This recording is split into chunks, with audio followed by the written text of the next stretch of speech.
The moment a woman was crowned queen, history tells us she gained power and prestige. But the truth buried beneath centuries of ceremony is far darker. Because for many, a crown did not mean safety. It meant ownership. The instant that gold touched her head, her body, her future, and even her silence were no longer her own. Royal marriages were never fairy tales. They were political contracts sealed with flesh. A queen's value was measured not by her mind, but by what she could produce. Celebrations masked transactions, and applause often drowned out fear. From medieval Europe to ancient courts, queens learned that their coronation was not an arrival, but an enclosure. The palace, with its marble floors and torchlit halls, was not a sanctuary, but a carefully designed cage, built to watch, test, and control. History paints queens as powerful figures, but in reality, many were prisoners of their own crowns. They were luxury prisoners whose survival depended on silence and strategy. From the very first night, many queens understood the truth no one warned them about. Their marriage contract did not protect them from cruelty. It legalized it. Kings were permitted to discipline their wives. Councils ignored bruises, and courts praised control as strength. Abuse was not hidden. It was normalized, explained as order, faith, and tradition. And if a queen dared to complain, she was accused not of being abused, but of being disobedient. The crown amplified suffering because it removed escape. A peasant woman might flee. A queen could not. Leaving was betrayal, refusal was heresy, and rebellion was death. Even grief was regulated. Queens were expected to smile after beatings, appear serene after humiliation, and kneel in prayer for husbands who terrorized them. The world outside saw pageantry. Inside, queens calculated every word, every breath, every glance, knowing one mistake could erase them. What makes this history even more chilling is how carefully it was sanitized. Chroniclers praised marriages, minimized violence, and turned survival into virtue rather than desperation. But rare letters, court records, and skeletal remains tell another story, one of fear disguised as duty and endurance mistaken for loyalty. These queens did not rule freely. They survived carefully. And as we move deeper into their stories, one truth becomes unavoidable. The crown was never the reward. It was the trap. Sold before they could speak, long before these women wore crowns, before they understood politics, marriage, or power. Their fates were already decided in quiet rooms filled with men who spoke of them as assets, not daughters. Royal girls were promised away in infancy, sometimes before they could walk, their lives mapped out by treaties written in ink that might as well have been blood. Age did not matter. Consent did not exist. A princess was valuable not for who she was, but for what her body could secure. Alliances, land, armies, peace bought with a living person. Fathers negotiated dowries the way merchants bargained over goods, listing conditions that now read like contracts of ownership. How old she must be when delivered. How many years she had to produce a male heir. What punishments were permitted if she failed. And most chilling of all, the clauses that allowed her to be returned, discarded, or replaced if she did not perform as expected. For these future queens, childhood was only a waiting room for sacrifice. Many grew up knowing the name of the man they would be forced to marry before they learned to read, trained from an early age to be quiet, obedient, and pleasing, because survival depended on it. Education was carefully controlled. Too much intelligence was dangerous. Too much confidence was threatening. A queen who thought for herself was a liability. By the time the marriage procession arrived, these girls had been shaped into political instruments, dressed in silk to hide the truth that they were being delivered like offerings. When they crossed borders, they left behind not just their families, but their identities. New languages were forced on them. Old loyalties were erased. Even their names were often changed, as if rewriting a woman's name could rewrite her will. Once inside their new kingdoms, the contract followed them everywhere, invisible but absolute. If a queen failed to conceive quickly, pressure intensified. If she miscarried, whispers began. If she gave birth to a daughter, the court treated it as a mistake. The cruelty was not emotional alone. It was systematic. Royal doctors, priests, and advisors reminded queens constantly of their obligations, reducing their worth to wombs and timelines. And if a queen resisted, history labeled her cold, arrogant, or unfit. What the records rarely admit is how young many of these women were when their bodies were forced into adulthood. Girls barely past childhood endured pregnancies that nearly killed them, repeated again and again because stopping was not an option. Their pain was irrelevant. Their fear was inconvenient. And when alliances shifted or wars were lost, these queens became expendable. A failed treaty meant a failed wife. Some were locked away. Some were accused of betrayal. Some simply vanished from the record, erased when they were no longer useful. This is the truth history softened with romance. These queens were not chosen. They were sold. And the crown they later wore was merely proof that the transaction was complete. Palaces were prisons. Once these women crossed the threshold of their new palaces, the illusion of royal privilege collapsed completely, because behind the towering gates and decorated halls waited a life of constant observation, where privacy was treated as a threat and solitude as disobedience. A queen was never alone, not for a moment. Her chambers were crowded with attendants who claimed loyalty but served as informants, reporting every movement, every mood, every word spoken in confidence. Even silence was suspicious. Doors were thin, corridors echoed, and walls carried secrets straight to councils that judged her without ever facing her. Queens learned quickly that the palace was designed not for comfort, but for control. The very architecture enforced obedience. Long corridors limited escape. Inner chambers restricted access. Guards stood where trust should have existed. Ladies-in-waiting slept in the same room, dressed the queen, bathed her, monitored her body, and recorded details no human being should ever have to surrender. Menstrual cycles were tracked, pregnancies anticipated, miscarriages investigated. A queen's body was no longer her own. It was a public resource managed by the state. Letters were read before they were sealed, sometimes never sent at all. Conversations were interrupted. Confessions made to priests were quietly shared with kings. In some courts, queens were forbidden from meeting advisors alone, ensuring they could not build alliances or influence policy without permission. What history often calls court life was, in reality, psychological confinement. Queens were expected to perform happiness while living under suspicion. A smile at the wrong moment could be interpreted as arrogance. Tears could be framed as weakness or guilt. Every gesture was scrutinized, every reaction remembered. And if a queen appeared too intelligent, too confident, too independent, the response was swift. Restrictions tightened, surveillance increased. Her circle shrank until isolation did the work that chains could not. Many queens discovered that marriage had stripped them of authority rather than granted it. Despite their titles, they could not sign documents freely, command guards, or make decisions without male approval. Even ruling queens, crowned in their own right, found their power undermined by husbands, regents, or councils who treated them as temporary placeholders. The fear was not only of rebellion, but of influence. A queen who spoke persuasively could shift loyalties, and loyalty was power. That possibility terrified courts built on rigid hierarchies. The most chilling aspect was how normalized this imprisonment became. Courtiers praised obedient queens as virtuous, while those who resisted were branded unstable, dangerous, or sinful. History repeated the lie until it felt like truth. Yet letters smuggled out, marginal notes and chronicles, and accounts from foreign observers reveal the cracks.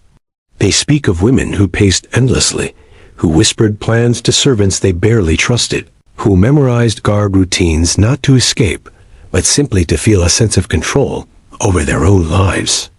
The palace did not need iron bars. The rules, the watchers, and the constant threat of disgrace were enough. For these queens, survival meant mastering the prison that called itself a court.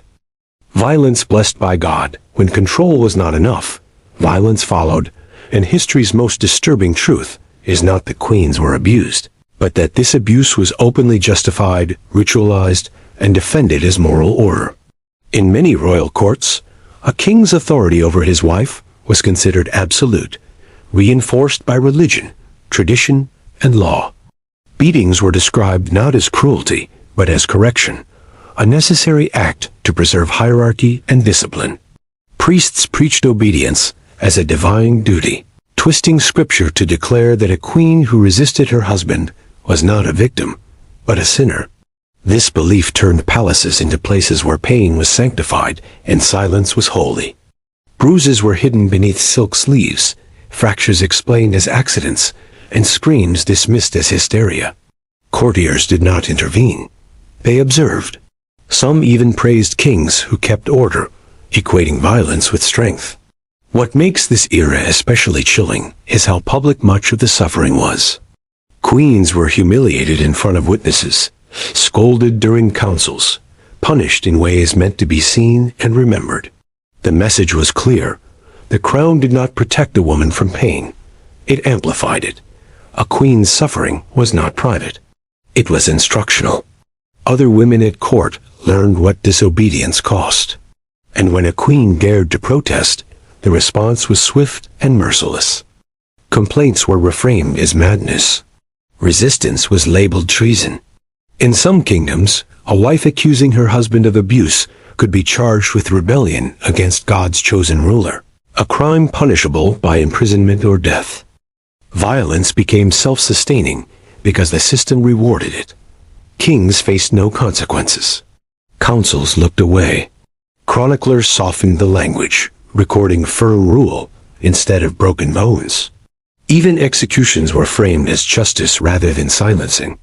The most horrifying cases involved queens who survived years of torment only to be blamed for provoking it. History later remembered them as difficult, unstable, or immoral, while their abusers were praised as decisive rulers. Yet beneath the polished records, evidence remains. Letters describing fear. Witness accounts mentioning injuries that could not be explained. Skeletal remains bearing marks of repeated trauma. These fragments expose a truth that official history tried to bury. Violence against queens was not accidental, and it was not rare. It was a tool of governance. And because it was wrapped in religion and tradition, it became almost impossible to challenge. Queens learned that endurance was their only shield. Some adapted, masking fear with composure. Others broke quietly, their spirits crushed long before their bodies failed. But the system did not require their survival. It only required their submission. As long as the crown remained secure and heirs were possible, the suffering of queens was considered an acceptable cost. And this grim logic leads us into an even darker chapter, one where pain was not inflicted in anger or control, but in the name of legacy itself. Pregnancy as a death ritual. For queens, pregnancy was never a moment of joy or hope. It was a calculated risk, a ritual entered with the quiet understanding that it might end their lives. History celebrates royal births as triumphs, but for the women carrying heirs, each pregnancy felt like stepping closer to the grave. Courts demanded children relentlessly, especially sons, and refusal was unthinkable. A queen's body became a battlefield where dynasties fought for survival, and the woman herself was secondary to the outcome. Medical knowledge was primitive, yet confidence was absolute. Royal physicians relied on superstition, bloodletting, prayers, and dangerous interventions that often did more harm than good. Childbirth rooms were crowded with advisors, priests, and attendants, all focused not on the queen's survival, but on the baby's gender. If labor stalled, brutal methods were used to force a birth, regardless of the consequences. Queens endured prolonged agony because stopping was not an option. Pain was expected. Death was acceptable. Many were pregnant again before their bodies had healed, pushed into repeated cycles of exhaustion and fear. Miscarriages were not treated as tragedies, but as failures. Stillbirths were whispered about like crimes. Some queens were accused of poisoning themselves, others of divine punishment, as if their suffering needed moral explanation. When a queen died in childbirth, history framed it as fate, rarely questioning the system that made such deaths routine. The most chilling truth is that in many cases, doctors were instructed to prioritize the child over the mother if complications arose. The logic was simple and merciless. A king could remarry, but a lost heir could destabilize an empire. This decision was not always spoken aloud, but it guided every choice in the birthing chamber. Queens sensed it. Many wrote farewell letters before labor began, distributing personal items, settling debts, and preparing for the possibility that they would not survive the night. Even survival brought no relief. A queen who lived but failed to produce a son faced suspicion, rejection, and replacement. Her health deteriorated under constant pressure, her value declining with each unsuccessful birth. Some were confined, others humiliated, some quietly removed from court. The ritual continued until the desired heir appeared or the queen's body gave out. This cycle reveals one of history's darkest truths. Royal motherhood was not honored, it was exploited. Queens were expected to sacrifice their bodies without complaint. Their deaths absorbed into official narratives that praised continuity rather than cost.